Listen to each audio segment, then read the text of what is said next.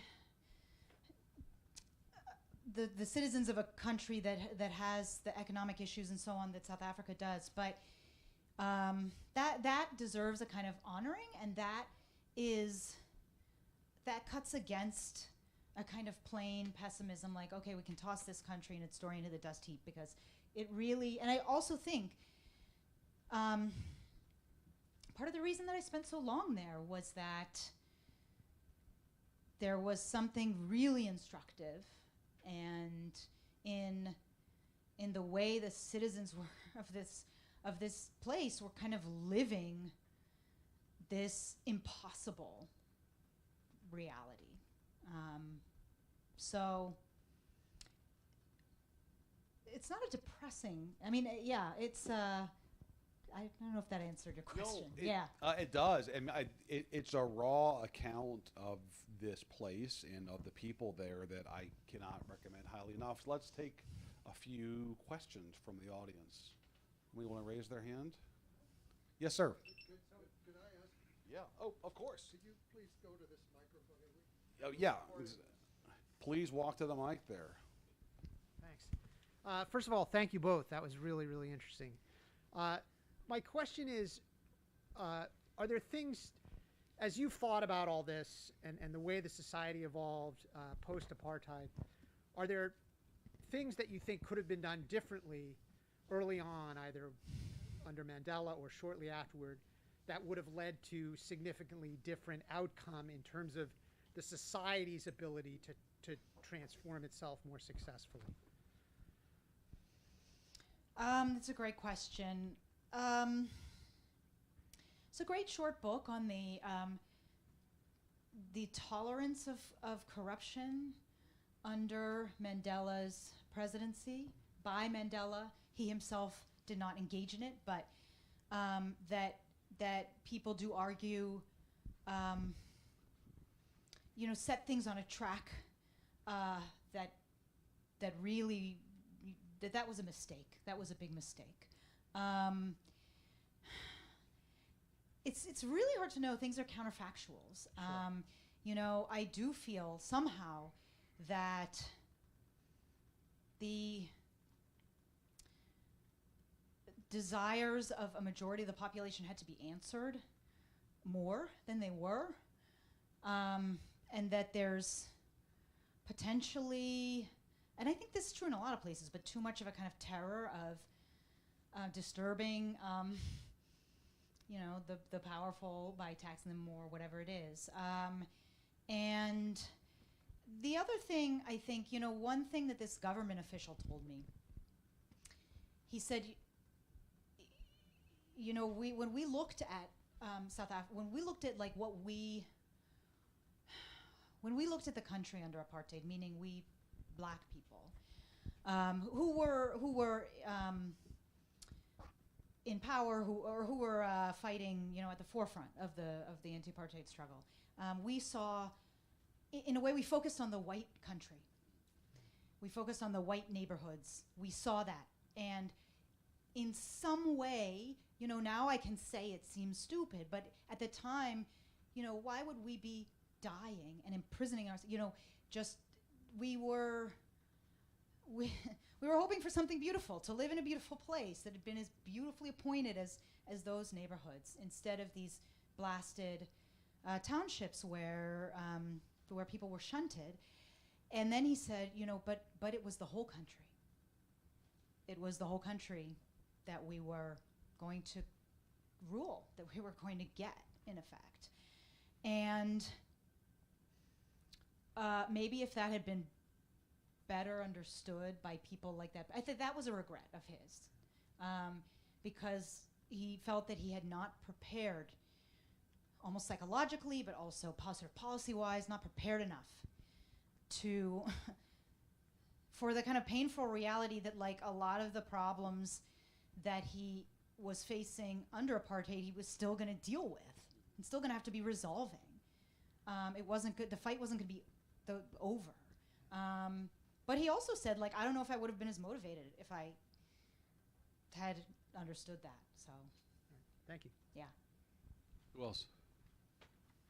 Hi, Eve. This Hi. is Nadine. Hi. Behind all this, the mask. Yes. And thank you. This has been wonderful, and I'm so excited to read. I'm going to read your book. I haven't read it yet, but I do have a question. I was wondering, is there something that you can say that you've learned from doing this book that would be useful in the United States, where we're also dealing with a different brand of white supremacy? Although, obviously, as you pointed out, it's got similar roots, just like the Nazis also came to the United States and learned from Jim Crow. So, but is there any one thing that really pops into your mind that we could learn here? Yeah, that's a great question. So it's a different situation in the U.S. demographically, obviously, and there are, groups in South Africa that are really about white rights and believe that white people should be running the country. They are unlikely to succeed in this game in the near future. They just aren't, and so that in a way is less of an immediate threat.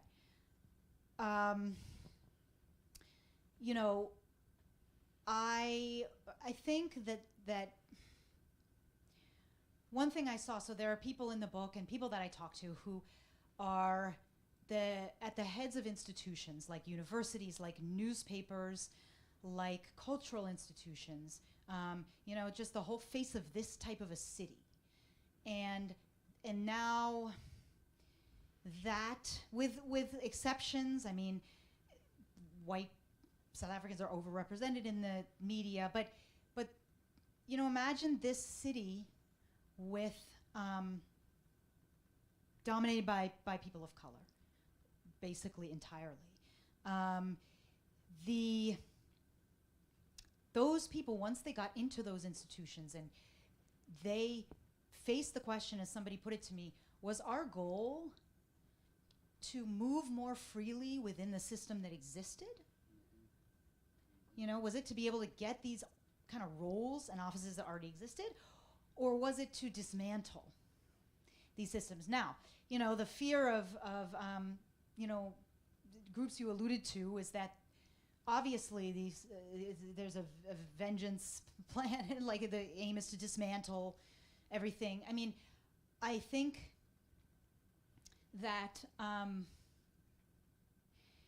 the black South Africans who came into power over institutions in that country were actually surprised to find themselves how much they didn't want to dismantle them.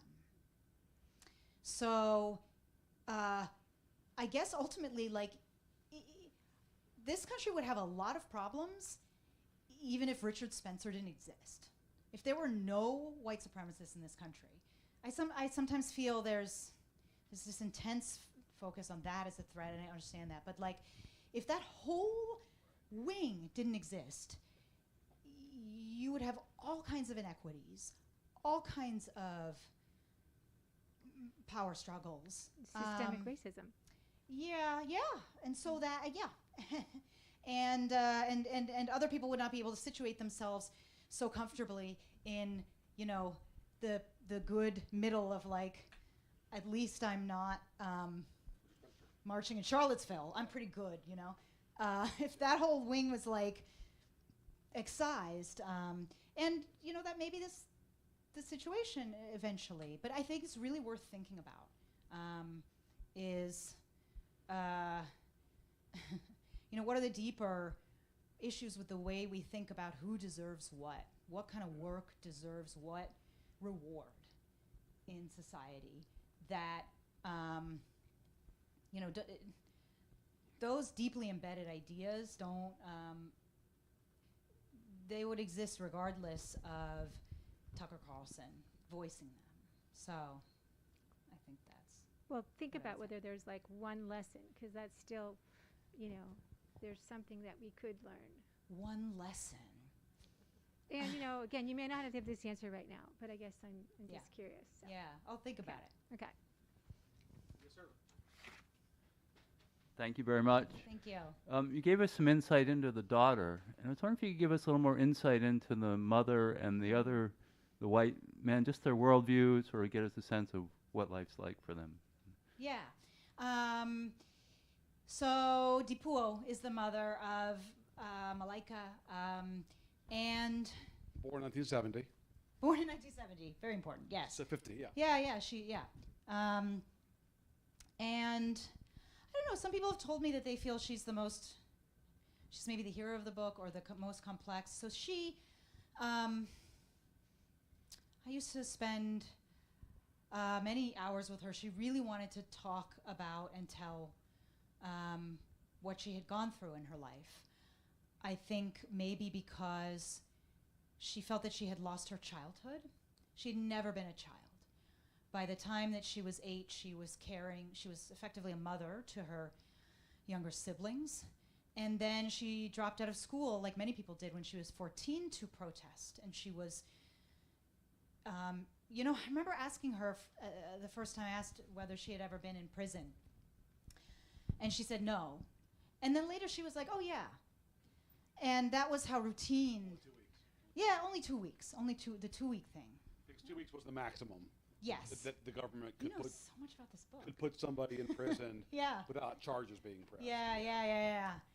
And, you know, she struggled after the end of so her pride and joy was her daughter. And there's a tension between them. You know, both of them are very progressive, but she fought with her daughter. She fights with her daughter about almost wanting her daughter to make certain choices or achieve certain things in order to make her struggle worthwhile. Yeah. And that's just that's a fundamental, I think, human thing, but it's quite dramatic in that case of literally, you know, I threw away my childhood Yeah. in order to give you one, and you know, you're not appreciating it, you're not, yeah. So they have a real struggle in the book, in their lives, with each other. Despite, you know, sometimes we think like if people have the same politics, it's like this are you gonna have a good Thanksgiving? Yes, because we all love Elizabeth Warren, so we're gonna have a great Thanksgiving. But there's the mother-daughter tension. but Yeah, also- they have the exact. They both are committed to the same political causes, and yet, you know, that plays out differently for them, and they really, generationally, you know. And their education's different, their life experience is different, right? Because the daughter leaves the township to go to a formerly white school. Yes. So the daughter was one of the first black children to attend a formerly all-white school. Her and her sister were like the first 2 black students. And this was, you know, it's amazing in a way to think about just from this country. Like this was in 2000 when they were the first black students that recently in a formerly all-white school. And there's a conflict between them. Dipuo, the mother, really wanted Malaika to do a theater club. She wanted to do these like extracurriculars. Like it's just like, this is the joy. Like this is the small joy. Like this is the, like I didn't have fun. You know, I was like on the street getting pepper sprayed, and you can do a theater club. And the theater club cast Malaika as a slave in a play, and she said, and this isn't in the book, but she had to kneel in front of someone and say like, yes, master, like, and she came home and she said, she was like, Mom, like, this is absurd and I'm not doing it, and sorry. And well, she didn't say sorry. She expected that when she related this story, her mother would be like, I totally understand. And she was really taken aback, and that her mother was like kind of, she said it was as if I hit her, like almost to tell the truth about how what was still going on at this theater club, and that she didn't want to do it, and you know, that she wasn't going to do. And she said, you know, she had trouble talking about painful experiences that she had to her mother, because she felt she owed her mother to give her the impression of having made it, that it was all worth it. And yet they were like siblings. They are so close. I mean, Dipuo Malaika was born on her 20th birthday. Yeah. So they were really close in age. 1 year difference. Yeah. Talk about Christo for a minute. Christo, okay. Christo, yeah. Somebody else, but he grew up in an area, somebody else told me that he sincerely believed when he was a child in 1970 South Africa that the country was 90% white demographically. Because and he said this apologetically, but he's just said, it was what I saw. I had no, like, you know, to realize not only was my country changing politically and changing because of, you know, say my immigrants were coming in or something. It wasn't that. It was that it had never been what you thought it was.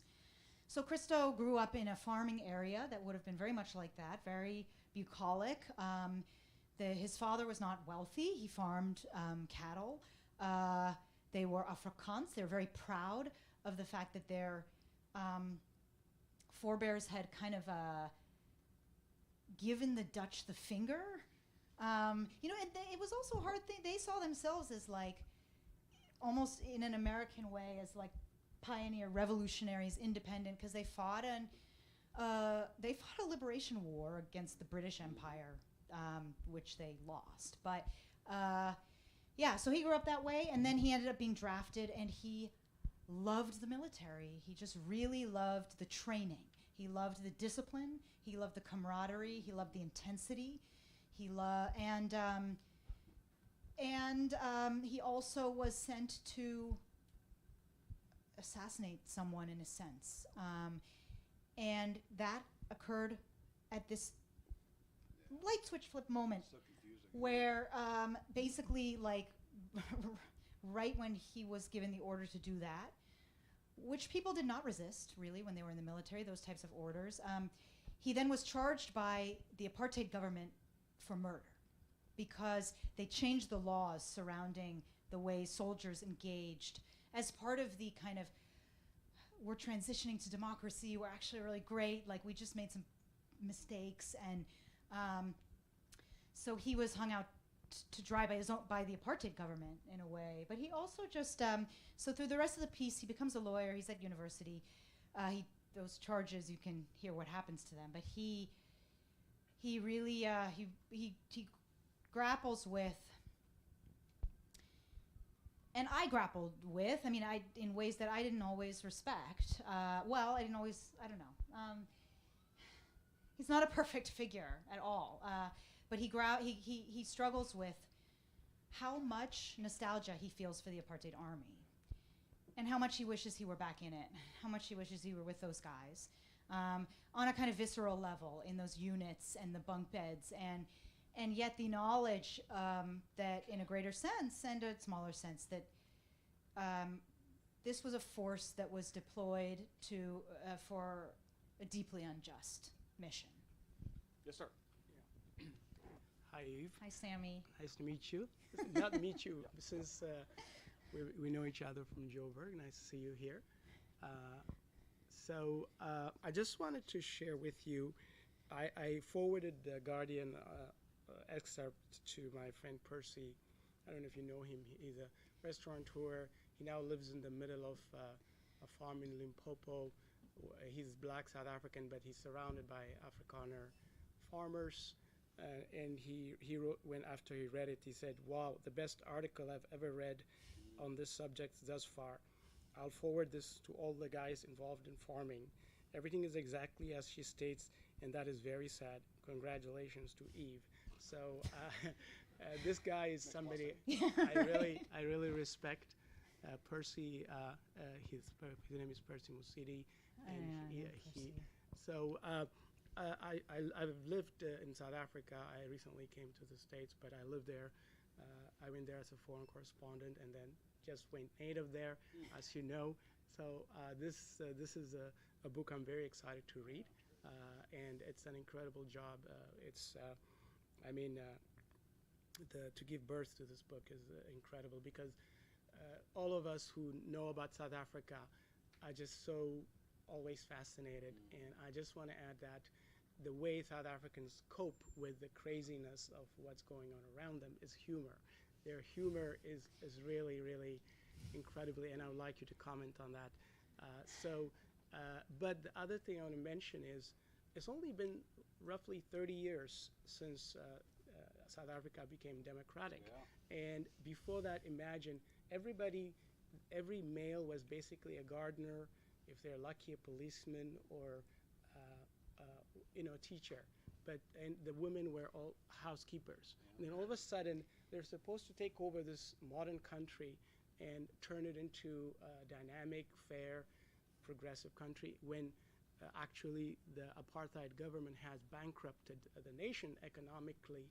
And so it's the same sort of thing that happened in America, where 400 years of oppression, basically slavery, Jim Crow, everything until like the mid-60s, when the playing field was leveled, and all of a sudden all the dysfunction that has happened and all the painful things that have happened are supposed to be erased, and African Americans are supposed to be playing again in a level playing field, where mass incarceration, redlining, and everything that has happened has never, and generational wealth has not left the playing field level at all. So it's multiply that in South Africa. So it's a very complex situation on a human level. When you go to South Africa, it looks very, very much like the United States, a sort of a funhouse reflection of the U.S., and everything seems the same, but everything looks really beautiful, because the evil genius of apartheid was they made everything very, very beautiful, and then took the black people and threw them as far away as you could, in the poor people. So you can live your whole life without encountering any of the ugliness and the sort of the rubbing shoulders you experience when you live in other third world countries, where the poor and the rich live together. So thank you for this book, Eve. Before you answer, this is going to be our last question, and Eve's going to stay and sign some books here afterward, right? Yes. So you're here. All right, Yes. please. The humor, it is something that I tried some to capture in the book. It is exceptional. I mean, people know Trevor Noah. There are a million Trevor Noahs in South Africa. And something about the humor is that it can be quite crude, but also very warm. It has a kind of a, I don't know, like a humanity to it that I think maybe something people like about Trevor Noah that makes him appealing. It's not smug, not contemptuous, really. And yeah, there's not really a talk show. You don't get these like either like super somber or very ranty kind of news shows there. Everything is funny, partially. That is broadcast, and that's amazing. Yeah, Trevor Gumbi is a great comedian. Anyway, yeah, it's an amazing part of the country. And thank you for saying what you said. I'm really glad that you liked what you read. Thank you to Eve for writing this book. Buy the book, folks. Yes, thank you, Eve, and thank you, Jonathan.